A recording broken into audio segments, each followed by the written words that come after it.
Have you ever wondered, do I really need to seed start all of my vegetables inside? Can I just direct sow in the ground and get the same quality and yield the same results? This is an experiment that I have been dying to do for years. Unfortunately, with the quality of my soil in the garden over the last few years, I haven't been able to do it. But we brought in 8 yards of fresh compost, which means this soil is prime for direct sowing. So here's what we're gonna do. I am planting 8 varieties of tomatoes in the garden. Yes, I do a lot. And half of them we're gonna start here in my seed starting room, where conditions are ideal. We have these domes, and inside of these domes, we have trays with plugs that are sitting in water on top of a heating pad. And this is how I start the vegetables every single year, with a few exceptions. So not only are my raised beds just prime, but my troughs are also looking superb. One of the things I spend the most time on every year in the garden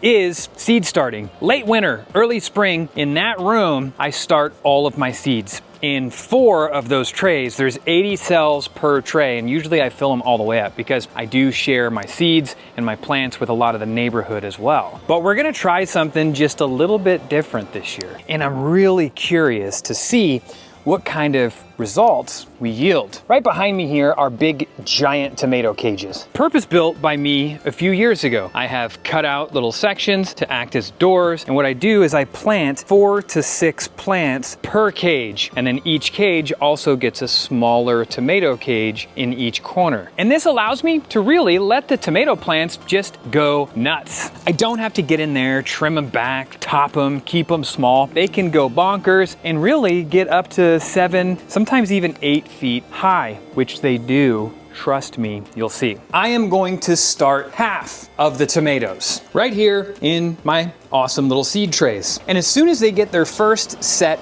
of true leaves, we'll bring them outside, let them harden off, and plant them in these big giant tomato cages. But here's the caveat. Inside of these tomato cages, I am going to direct sow the same exact seed as I'm starting in the seed trays. And every single week, we're gonna do a video check-in. We're gonna see where the plants that were started inside in seed trays are in comparison to the seeds we direct sow in the ground. I want everybody to hit the comments and make an educated guess. Do you think there's going to be a difference between the seeds that were started inside in seed trays and the ones that we direct sow in the garden? If so, which ones are gonna turn out better?